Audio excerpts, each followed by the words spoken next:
everyone. Welcome to the Mommy Mundo podcast. I'm Janice Villanueva, founder of Mommy Mundo, the most active multi-platform resource and community for moms in the Philippines. This podcast is another way for us to reach you, our fellow mamas, share information and stories about parenting, and another way for us to help and inspire and empower each other. We at Mommy Mundo are probably your number one fan, cheerleader, and motivator. Thus, the title of this podcast, You the Mom. We cheer you on, mamas. So, thank you for joining us on this episode of You the Mom. And this month, our theme is Mythbusters. So, whether it be because of passed on traditions, cultural or social programming, conspiracy theories, or outdated philosophies and practices, we must admit that there are a lot of myths that are still in our system, myths that we might believe to still be true, um, maybe myths that we've never even challenged just because we don't know or we're not aware of new things that have cropped up, new studies that have cropped up. So, with these new principles, scientific studies, and evidence, we have so much to learn so that we can evolve and grow. And I know this to be true because every time I have a weekly date call or Zoom call with our guest today, she keeps sharing with me her new learnings, and she's up to date in these new methodologies and practices that have been studied overseas. And since she has learned about them and gotten certification, in fact, for it, I keep telling her in a semi alarmed way that we need to share this information and tell our moms and dads about it while there's time. So, you moms are so lucky to be listening in today and learning from our special guest because we have honestly some life changing revelations today, major myth busting to do. And we will do this with our guest today, my good friend, beloved teacher of many, the number one Kindermusik teacher in the world, Jeannie Castillo. Yay! Hello, Janice Villanueva. I need to Hi, call you by your Jeannie. full name. So Jeannie Castillo, if you still don't know who she is one incredible woman, of course. And some of you in the community may know her as the person who started Kindermusik in the Philippines almost 20 years ago. And she's taught thousands of children, touched the lives of thousands of families. And by thousands, I'm not exaggerating because if you ask her how many classes she's taught in her 20-year career, she will say more than 20,000 classes. Can you imagine? And she's able to accomplish this amazing feat driven by her determination to create a nurturing and supportive family environment for kids to grow up in while learning through the magical powers of melody, rhythm, and movement. And having been so warmly received by Filipino families, many of whom have woven kinder music into their lives, including ours, because my youngest daughter Reese was her student. Teacher Jeannie was inspired to dedicate her life to the link between the learning, development, and responses of children's brains and music. And this is reflected to her latest achievement, having obtained certification and expertise in neurolinguistic movement development. So again, Jeannie, hello. Hello. Wow. Thank you for the lovely introduction, Janice and Reg. I'm very Yeah, she humbled. writes that from the heart already for now. So, Jeannie, I'd like to first give you some time to introduce yourself. Tell us, besides all the things that I've shared, share with us even your family. Say hi to your boys. And also tell us a little bit about your latest passions and latest things you've been up to.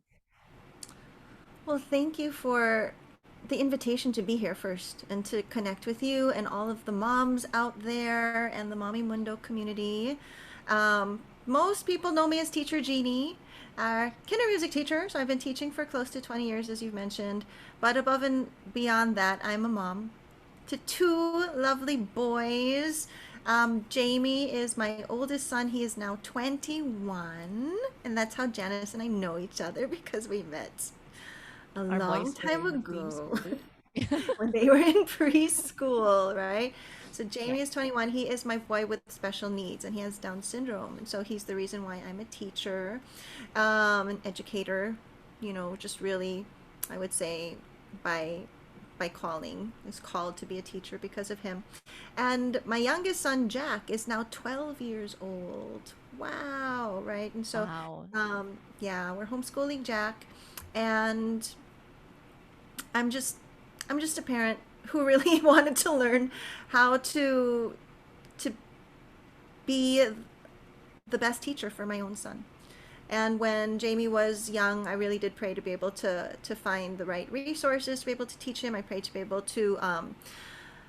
to connect to a community of other parents where we could also inspire one another. And in the past few years, especially as I've continued to be teaching Kindermusik and been very blessed to have the opportunity to spend really formative moments with families and their children from the earliest ages, have been fascinated with how children learn and how the brain is wired and develops through music and movement. And in the process, I've been led down this journey to pursue certification in neuroscience in neurosensory motor learning for children and neuromusical learning and everything neuro, because I'm a brain geek and I like to learn. Yeah, so that's not a myth to bust. We know that you are a learner. I mean, Yeah. the way you teach your classes, there's always something new. You're always adding to the Kinder Music program in itself, which is rich in itself. But I think every year you keep adding new things based on the needs that you see in Kinder Music families, right? So a myth to bust is that music is just for entertainment or pleasure. Maybe let's start with that one, right? Yes. So what myths are surround music, and what should moms and dads know about music and its um role or benefit to child development? Well, definitely contrary to it being a hobby or an extra activity to get to when we have time, music is at the core of human development. It's our heartbeat, right? So rhythm is necessary for the actual regulation and organization of our nervous system and our brain. Isn't it fascinating by being Yeah. able to experience rhythm in our bodies consistently? It can change the way that our brains develop and the way that we function as human beings, because we need to have rhythm. And I've learned to develop an eye over the years to see the effect of not having rhythm on, on early development and not being able to experience it versus the difference of raising children in a musical way. Mm, Mm-hmm. yeah. Actually, it just dawned on me that I think when our boys were babies, Mm-hmm. the latest discovery back then was Baby Einstein, if you remember. Oh, And yes. those were classical CDs. Yes. And the new finding back then was that classical music can actually enhance the mind of your baby and make him good at math. I mean, it's that practical. Like if he listens to Mozart, she'll be good at math. But if you think about it, it's exactly what you're teaching. It's that music actually connects nerves in our brain, or right? The neuro development It's in our brains. Yes, it's And actually that's the how it works. experience, the sensory experience of music. So there's Yeah. another myth. Baby Einstein has actually been, Is that um, a myth? yeah, in our in Wait a our minute. So neuromusical world. Well, Baby Einstein was good because of the musical aspect. However, Baby Einstein, in terms of the videos, right, oh yeah, yeah. No, where not the as videos. It was the okay, good. CD. Okay, And because wait, as young moms, where we were trained to yeah, just have your children parked in front of the screen and just that's stare at the right. colors. Sorry, my time kasi wala pang videos. All those I mean, Baby Einstein walang videos. It was CDs only. It was music. We were the same time. Our children are the same But I age. didn't get the videos. It was music. Good na So lang. yeah, That's what I so was you're gonna say. referring Good to na the lang. so the music part is okay. The music the part has its classical. benefit. It's helpful definitely Yeah. to listen to music, but it's Okay. different to experience music and to feel it in your bones on a cellular Okay. level. So when you are Okay. dancing with your child to music, or you are singing to them and they feel the vibration of your live voice, or you're playing instruments with them and they feel the vibration through their, their hands and their body, then that's what Yes. changes the Okay. So the let's parts make of it the brain, the clear. brainstem, the cerebellum. For example, Mozart, listening to classical music like Mozart, I used Mm-hmm. to make my boys do art. We do our arts and crafts sessions with Mozart playing in the background because I thought it would enhance their. So that's not how it works. It Or can is that help. it It can can help? help, but there are different ways. How do I put it? What is a good analogy? It is like, ooh, it's just like knowing that, like having, we were talking about vegetables earlier, like it's like knowing that vegetables are good for you, and so you just think about it versus actually eating them. And so you want to really be able Oh, to like okay. have them in your system and feel Yes. them, or it's like I get it's it. like Yes. knowing that you want to learn a language, and so Yes. it's one thing to just listen to the Right. language recordings, but it's Yes. another thing to really practice conversing. Mm-hmm. Okay, I understand. So that's Yeah. and see, I always learn from you, Jeannie. Start pa lang, may myth na. Okay, We no need to have a wonder sound my effect son every didn't. time a myth is busted. I know, ting. Yours is ding. So no wonder it didn't work for my boys that they're good at math. No, they're good at many other things, but I'm sure they math. are.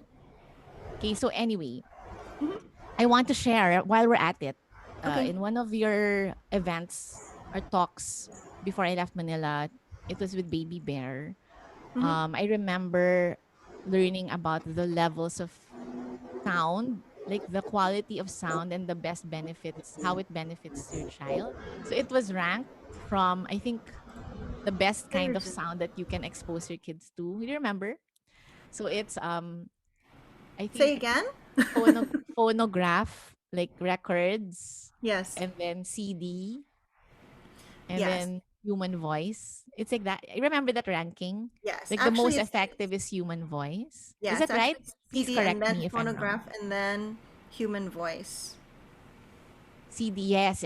CD is Hmm. the most um less effective sound. Should we say that? I Is don't that want to right or is even that a limit it myth? to those levels. Like I think that Okay. that's in terms of listening to recorded sound waves, but you can Yes. even get more technical in terms of the beats per second, in terms of the Right. actual type of waves of sound. But basically what's important to remember is that our live human voice is Yes. very important for the nervous system. And so for parents to be aware of, not feeling like you have to be an opera That's singer or right. singer of any sort, but just like the tone of our voice when The we speak to our tone. children, it speaks volumes if they can tell that there is That's tenderness right. in our voice, or if there is anger, or if there is frustration. All of those things strike chords in our nervous system and in our actual ear, and they can That's right. create um, uh, a response. They can create That's a right. sort of trigger response. Hmm.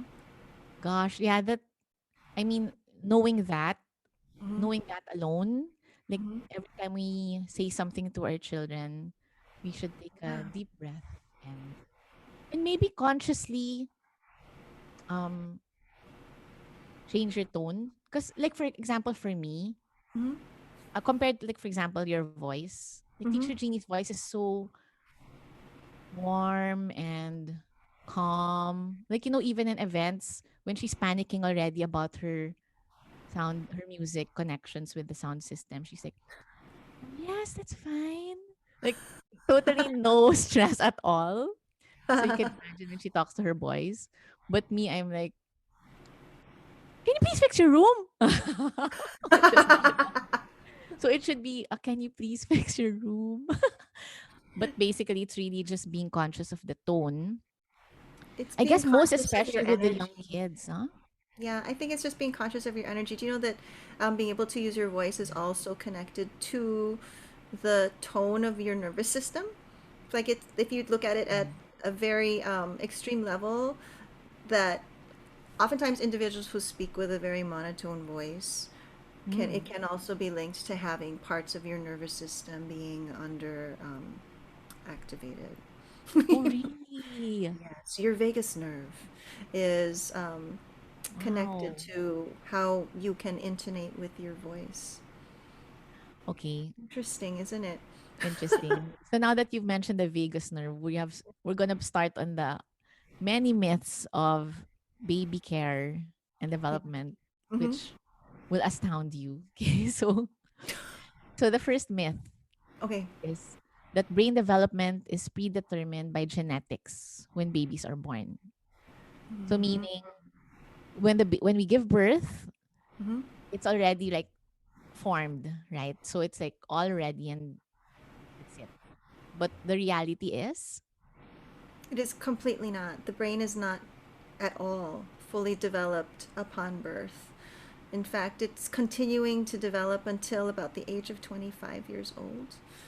And 25. yeah, by the age of 5, 90% of brain development is mostly wired by then. But it's 100% wired by experience, not by genetics. So oftentimes, Mhm. parents will think, wow, mana sa akin, or because dad is matalino, and my baby's going to be exactly like that. But it's not at all. It's completely 100% experience dependent. That's how the brain That's grows. right. Hmm. Okay, while we're getting into this, I want to dissect the topic, Okay. separating the knowledge part because we kind of know that our baby's brains are like us. But we've always been told it's like a sponge up to Hmm. age 3 or 4, right? Or was it Hmm. 5? So maybe the early years they're like a Hmm. sponge. But I Hmm. want to share what you've said a lot to me about brain development in terms of emotional development. You know the way it affects behavior Hmm. in those early years of babies. um how can parents actually make the brain form better so that our children grow up to be more emotionally attuned or emotionally, I don't want to use the word stable, but emotionally developed. Well, number one is parents need to consciously attune to their children. The children need to have an anchor. They need to feel grounded, and oftentimes when babies are born, diba, we as parents or adults or in older generations think that okay na, you just have to take care of their physical needs in the first few years. You know, Yeah. feed them, bathe them, clothe them. Just be sure that they're being met their physical needs. But um, babies need to attune to an emotional energy, to an emotional anchor, in order Right. for their brains to feel stable. Um, they need there's an actual thing called heart coherence, that when our hearts are literally connected and you feel an energy and a vibration, then you feel like you are more in your own body and more able to connect with the world. So that's one thing. You definitely need to have a strong emotional attachment to an adult. Like that's considered um, as a Yeah. survival need for babies. Okay. Survival. Like babies need to be fed. They need to have water, air, shelter, clothing, and they need to have ideally, well, I wanted to say ideally a stable adult Yeah. that they can connect to consistently. There needs to be an adult who is present in their life. Okay. Wow. That's really important. And I guess it also, in a practical sense, like it makes sense, like when we're going through the motions of caring for our babies, like changing Mm-hmm. diapers, Mm-hmm. bathing them, breastfeeding or bottle feeding them, that we consciously make a connection with our children. Because it could be task. We could just go to task, right? Oh, change a diaper and change the and Yeah. I mean, what's the important part is connecting. Like, I love heart coherence. It's so Heart coherence. it's so There nice. needs to be presence on the part of Yeah, the presence. adult. There were studies. Okay, I'm gonna geek out, but there Yeah. were studies We'll have a that. no translations under. Go ahead. No, I'm just gonna share a really Yeah. interesting, fascinating study, a research study that was done by scientists who really did hook up electrical nodes to, like, they had a mother and a child wear this electrical cap that can measure the, Yeah. the frequency of brain waves and whether they're actually coherent together, right? Mm-hmm. Coherent and whether they're synchronized together. Yes. And what they found is that when parents really do actively play and engage with their children, the brain waves are synchronized between parent and child. Like they're literally on the same wavelength. Wow. However, when a parent might be with their child but stressed or distracted, Distracted. Yeah. then the brain waves are not in sync, you know? And so Wow. imagine when, if, we keep on talking about internet connection nowadays, right? How it's so, everybody's so Yeah. important to have a really strong internet connection and your Wi-Fi router. And I keep on sharing with parents in class, we must consider ourselves as the Wi-Fi router for our children, Oh, wow. right? Yes. That's exactly, I mean, Right. I can't even, it's not even an analogy, it's truth. That's Children right. will pick up on our vibration. And if we are distracted and we are scattered with our energy, Yeah. I will often see it as an educator manifest in a child's energy. Yeah. So, They're teacher Jeannie, also you scattered. actually see. So, the reason why we mentioned it a bit earlier, but Jeannie actually sees in her students, like among kids, Hmm. um, where that's present and not. And that's why it became her passion to learn more about how we can help our babies better, right? Yes. So, for you to be able to see that at the onset, that's really amazing. And because we always think that, talking to our baby, singing to them, it's just parang bonding, it's like just a nice to have, but we don't know that there's actually something going on in our brain, in their baby's brains, right? That's an Yeah. amazing, yeah. And I think here's another way to think about it because we're so attached to our tech. But like normally when you Yeah. activate, if you have had this experience on your phone where there are a whole bunch of apps and the ones that you don't use much, Yeah. when you Yeah. want to reopen them, you have to wait to see them buffer. Or Yes, right. you have to tap on them so that they will Yes. activate. Right. Think of that as your child, right? So if you are not Yeah. making eye contact with them, how are they going to develop the ability to make eye contact with people? Or if we are not speaking with them and giving them a chance to interact back with us, how are they ever Yes. going to learn the the nuance of That's right. back Of and course. forth and dynamics and serve and return? Because they're always spoken at or spoken to or That's not spoken true. with at all because all of us are on our phones and there's so much noise in the room, and the Mhm. vibrations are just everywhere. So it's really like the neurotransmitters in our body get very blocked. It's That's that true. simple. Gosh, we need to wake up, mommies and daddies. Yeah. Yeah, So press those I apps are wanted, amazing. yeah. So, and I want to share about when she went to school in Mandaluyong, and when she first few weeks of classes, adult, and we were so surprised. So we were wondering, because distraction, or we just really can't talk. They don't have ideas. That's at really age, but if we just get the art of they learn it. So I don't know, maybe really amazing, right?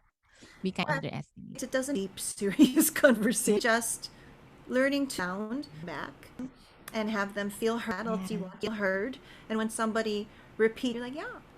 So for same, I think I was mentioned fascinating experiment that I came across was something called the Yes, yes. still Please go phase ahead and share. experiment with scientists also wanted to see this, a baby serves up a sound or expression and then the parent returns it back. and does the same Yeah. thing. And then there's a back and a forth and back and forth. And when you're really good Yeah. at the serve and return, full again, coherent between. So Yes. there is developing between like, oh, and you're doing this with your baby's dancing, doing all the same thing. And then all of a sudden, parents, right, they just Yeah. still Still face. face. Mm-hmm. Yeah. So no expression in the Zero, face. like Yeah. still face. And so what they see almost immediately is a discomfort in the child. First, Yes. first the baby will just kind of like withdraw and just look around and feel lost. Like you'll Mm-hmm. see that the invisible connection disappears, right? So they start Yeah. looking a little bit lost, and then they try to get their parents' attention, Yeah.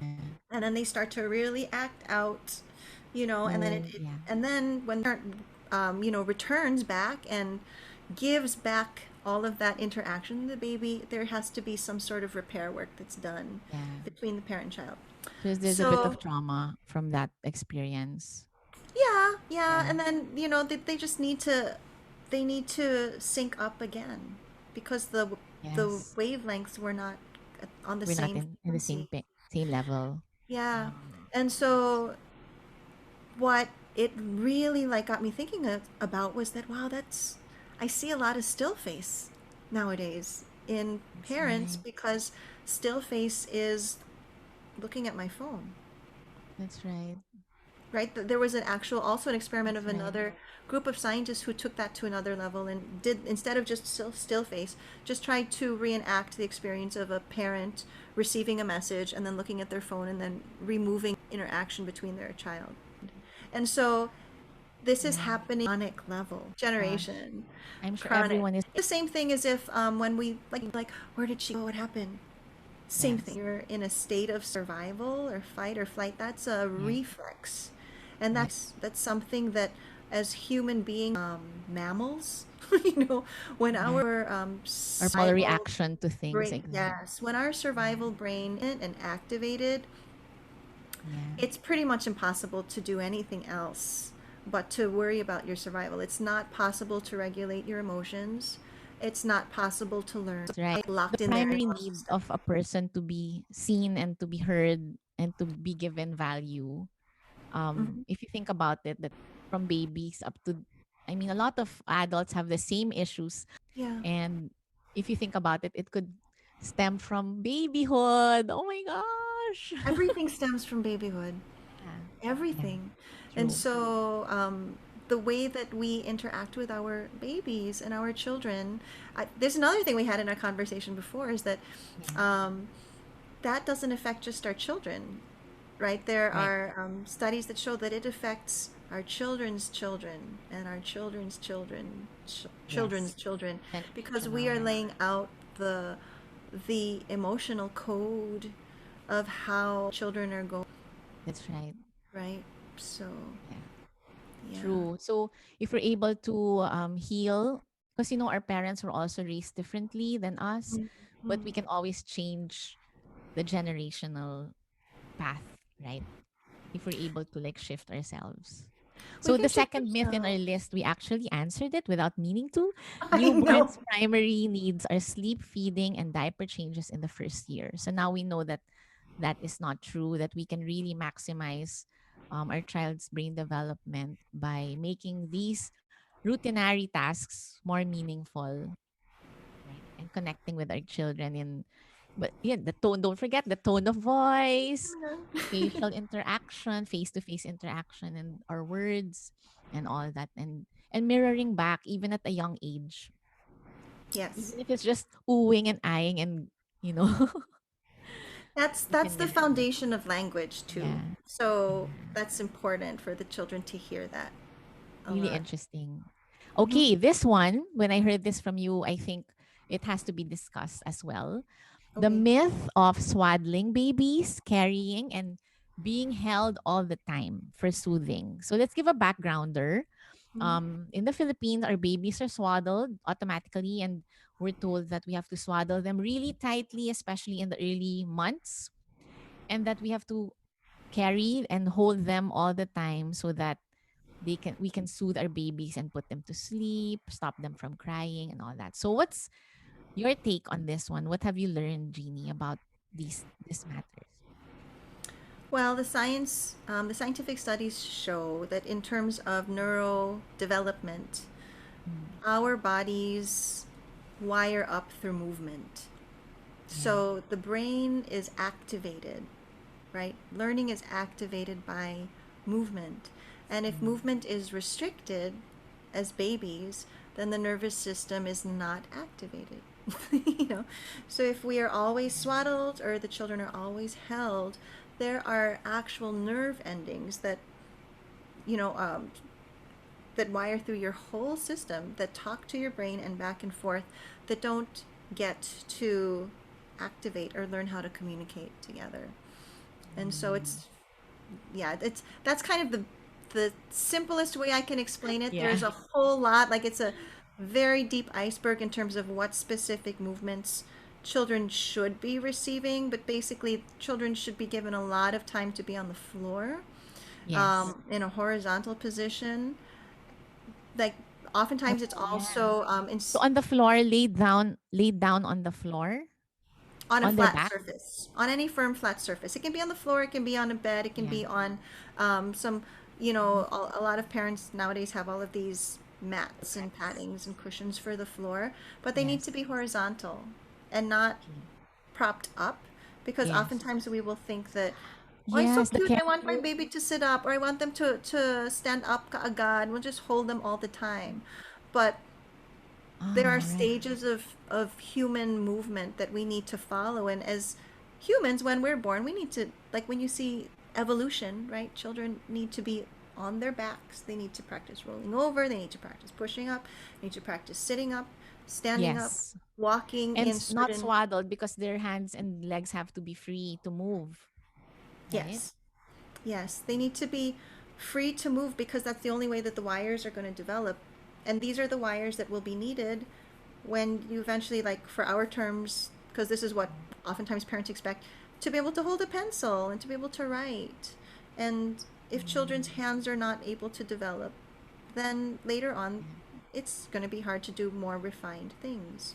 Or to push and crawl, right, is going to Yes. teach our body and our brain how to stabilize from one side to the other so that you can learn how to also write, but also parts of the brain can learn Yes. how to communicate between the left and right side. And all of those things, they're Yes. related to just not academics, but they're related also to emotional Right. regulation and communication skills and The language social development, skills too. social Yeah. skills. So it's like, again, it's an iceberg, or it's a hierarchy, and at the bottom all of the things that babies should be doing when they're on the floor, Yes. they're laying the map work for um, higher things to be built up upon it, right? So So it's if their foundational skills or yeah. elements that they have to achieve before the next one. Is Yes, that correct? absolutely. It's like you have to Oh, achieve these things, and the brain has a yes. checklist. And so when Oh, things have been achieved, literally parts of the body, not even kidding, like, and then you're freer in your movements, then the electricity travels more quickly to the brain, and mhm. then learning happens more naturally. But if Wow. parts of the Okay. body remain locked, imagine what we look like when we are stressed or when you're in a survival mode, right? You're very, Yes. um, like, very, Tight. very tight. Yes. It's impossible. It's really difficult to be able to think or concentrate or complete tasks, That's right? true. So, children whose bodies are still locked, not by choice, but by Yes. their basic instincts for survival, it's it's going to be so difficult for them to be able to learn language, to be able to Yes. connect meaningfully with people, to So be so able teacher to do Jeannie, anything. like remember like here like there in Manila or like Mhm. I think maybe in the whole world actually when babies are born like we like pass them on to each other to be carried or we actually even the slings like the carriers and all that. What's your take on all these like in the baby wearing culture? I How think do it's we is important. there like a balance or something or should we not Yeah. do that at all? There needs to be a balance for sure, because I mean that's also part of like our culture, not even culture, but our history as humans, right? To be Yeah, carried around with our primary caregivers and to feel that form of attachment. But there does need to be a balance. Babies do need yeah, to be free because it will affect how their limbs are able to open up. It's going to affect the hips and right. the pelvis and the spine and the Yeah. neck and the head Yeah. and So just like anything, everything in moderation. balance. So Balance is I think important. there are benefits to keeping your baby close to you. I mean, the skin to skin contact and the like facial, like the connection between your when you look at them and when you talk to them up close. But then they have to have their floor time, right? Floor time. Floor time. Very Yeah. important. So if it's young babies on the back, eventually when they can crawl, put them. It's okay to put them on their like crawling position. Yeah, well, definitely the stages are that babies should still they be on their back and then be able to Yeah. bring their hands and their legs to the midline, we call it. It's Ah, the right. that invisible line that runs through the Yes. middle of your body. Mm-hmm. It's very important to how the brain wires. And basically what we're after in terms of looking for how bodies and the nervous system is wiring up is you want to Yes. see symmetrical, balanced movement. Right? So if Okay. you see Okay. maybe one side of the body is moving Yeah. differently than the other side, then that's also Yes. already a sign that parts of the brain are still, they need to be recalibrated. Recalibrated. Oh. Okay. Not Wow, that's even, so yeah. And there interesting. aren't even, it's not just two sides, it's not just the left and right, but it's like the front and the back, it's the top and bottom of your body. Like there are different planes. Okay. I feel so okay. No wonder I'm like this. Just kidding. No wonder I'm so uncoordinated. Okay, later on, don't worry, moms and dads. Will also share how what we can do. You know, it's Mm. not the end of the world if it didn't happen for you, right? So I'm just telling you at the now pa lang so that we don't Yes. There panic. is such a thing as neuroplasticity. That's the main reason why I wanted to learn all of this because the brain Yeah. is forever plastic, meaning that it can Yeah. continue to change. That's why we're so Yes. fascinated because you can change your Yes. wiring That's right.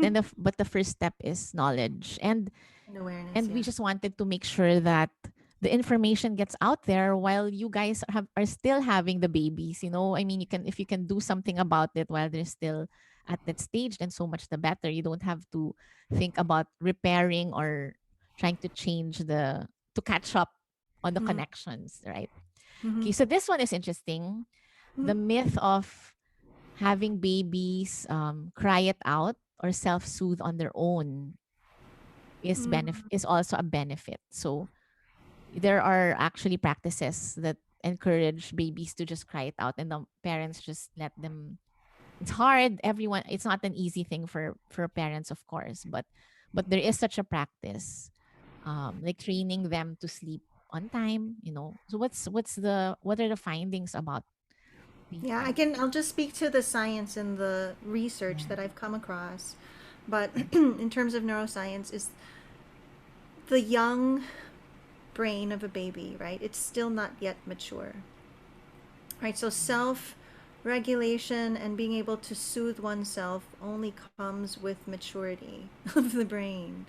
And so Mhm. babies are not, they do not have the ability, the capacity to self soothe in terms of how their brains are wired.